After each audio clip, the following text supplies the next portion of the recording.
Hello, ladies and gents, boys and girls, people of all ages, sexualities, and identities, and welcome back to another Doctor Who review. And we're moving on to the Doctor's wife. So, what is this story about? Well, the Doctor and his companions essentially land on this massive rock. And on this rock, they soon find this woman who is very, very bitey.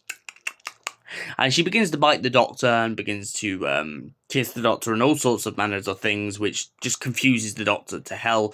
And he just finds himself in this position where he's like, who is this mad woman? Why does she keep trying to bite me? And what's going on here? They then get welcomed through the planet, and the Doctor believes, because he got mail at the beginning of this episode from an old friend, he believes that a lot of Time Lords are on this planet. The Doctor soon discovers that the tragedy behind this whole planet named House is the fact that he killed a lot of them. He lured them there with a distress signal. He captured their TARDISes and let them burn out. He then sucked the life out of them and left them paralyzed, destroyed, distraught, and killed them slowly but surely, feasting on their TARDISes. The Doctor decides, after realizing this revelation, that he will lock Amy and Rory in the TARDIS for safekeeping, but then he realizes later on why that's a very dumb decision.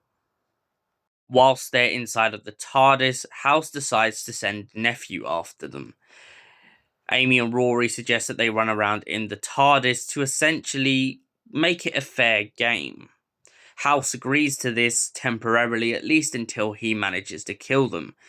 Amy and Rory go through so much trauma together in this episode due to the fact that Amy ends up finding herself chasing down corridors and watching as Rory gets older and older.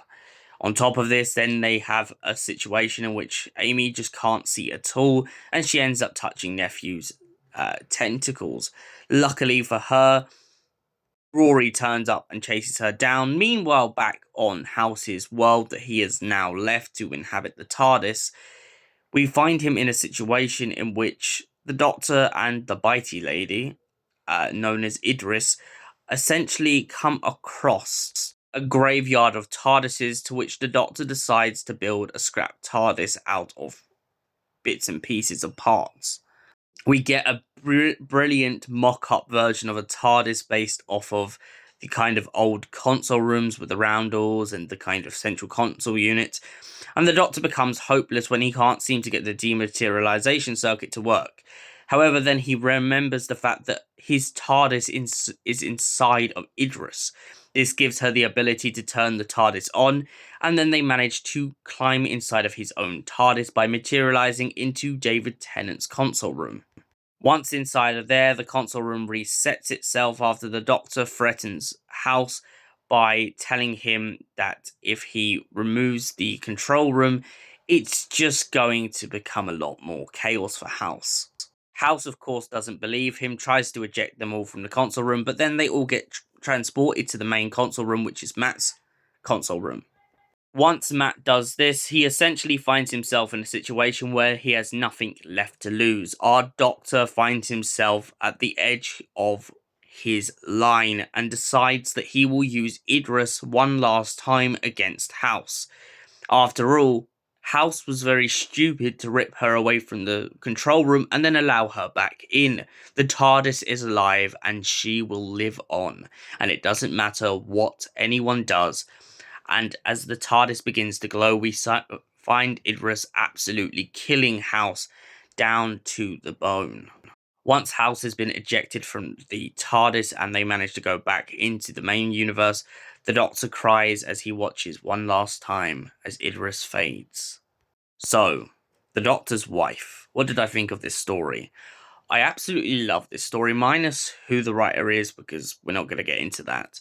But I definitely feel like this was a very solid story.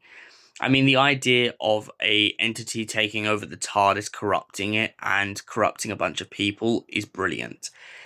However, there is only one thing I've got to knock a couple points off of because it really hurts me in this story. If you remember the Corsair was a very prominent figure in Doctor Who comic books and in the Sarah Jane adventures.